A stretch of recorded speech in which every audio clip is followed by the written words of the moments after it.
Hey, what's up guys, it's Ryan, and today we're taking a look at two of the best music streaming services, Apple Music and Spotify, and battling them down to find the best music streaming service out there.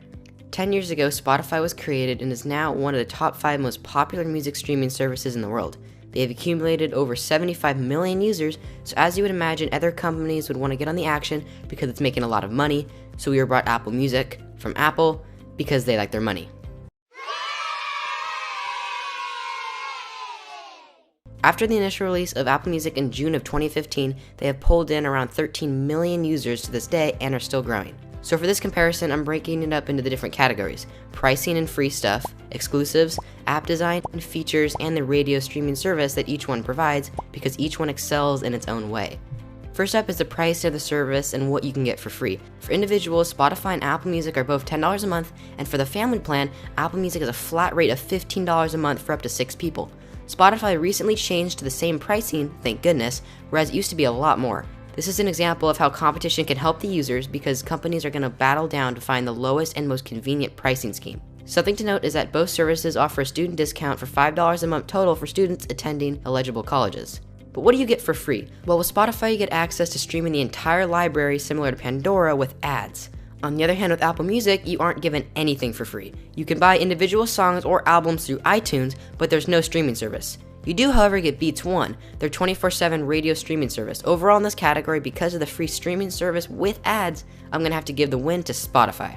Following that are the exclusives. Apple Music includes more exclusive popular albums like Dr. Dre's The Chronic album and Taylor Swift's album 1989. Spotify is exclusive too, but due to the insane popularity of these few albums along with others that Apple Music has, I'm going to have to give the win to Apple Music for exclusives. Next up in the competition is the design. Apple, as we all know, is known for usually having the most simplistic design, but many people complain about the design of Apple Music. They say the main issue is that it's like 5 different apps in one, since they use the tab bar at the bottom separated into the categories For You, New, Radio, Connect, and My Music.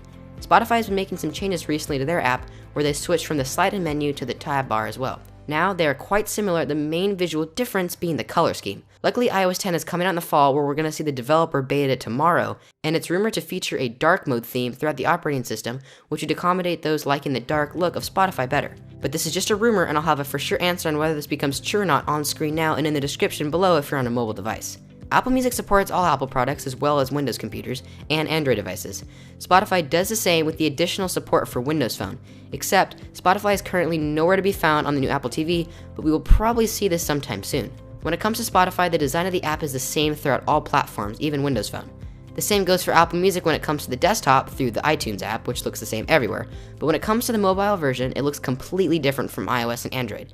The Android, although it is technically still in beta, is very slow compared to the iOS version. I also find it a lot harder to navigate throughout the app, whereas the iOS tab-based system is a lot more simple. Overall, because of that, I'm going to have to give the win for this round to Spotify for being consistently good across all platforms that it supports. The next category is the extra features that both these services give. To start off, neither one lets you listen simultaneously on multiple devices, but Spotify allows you to control the music you're listening to remotely from a separate device. Opposing that with Apple Music, you just get the prompt that you can only listen to music on one device at a time. Not only do you have that remote control capability with Spotify, but you can also control the volume of the current device that's playing the music. With Apple Music on iDevices, you'll get the integration with Siri, which can be extremely useful. Siri can do all sorts of commands such as playing a specific song or playing more songs like the song you're listening to if you enjoy it. Both services give impressive features, but I'm going to have to give the edge to Spotify still. Siri is just too slow for my preference, so for me, I'm going to Spotify on this one. Hopefully Apple can fix this mess they call Personal Assistant with iOS 10. The last category in this competition is the radio streaming service that each one provides. With Apple Music, you have Beats One, the 24/7 global broadcasting station, streaming popular music from Apple Studios to over 100 countries. Under the radio section for Spotify lies computer-generated albums, which give song suggestions based on artists and albums that you've been listening to recently. But Apple Music has the exact same thing for you under the For You tab. Both these services will get more intelligent over time as you listen to more music, but Apple is likely to be more accurate because they offer a heart you can tap to show that you like the current track you're listening to. This is something that Spotify lacks, therefore, the suggestions Spotify gives might not be as accurate. So for this last category, I'm going to have to give Apple Music the win due to their radio station Beats One along with the more accurate music suggestions. Both these mic streaming services are great options that gives you access to over 30 million songs with an affordable monthly subscription. Both these services excel in their own ways. Spotify is better designed throughout all devices, along with better features like remote control with another device connected to the same account, in addition to the option to not pay a dime and stream their services for free with an exception for ads, relatively similar to another competitor, Pandora. But Apple Music still dominates the game with exclusives, with popular albums, and much more intelligent suggestions on songs and artists that it thinks you're going to enjoy. In the end, I'm going to have to give the win to Spotify. I've used both services for months, but what I like Spotify most for is more valuable to me than what Apple Music has to offer. But don't get me wrong, both are great, and I'm curious about what music service you find better, so make sure to let me know in the comments below. If you like this video, make sure to give it a thumbs up as it helps out the channel a ton. Subscribe for more. Thanks so much for watching, and I will catch you guys in the next one. Peace!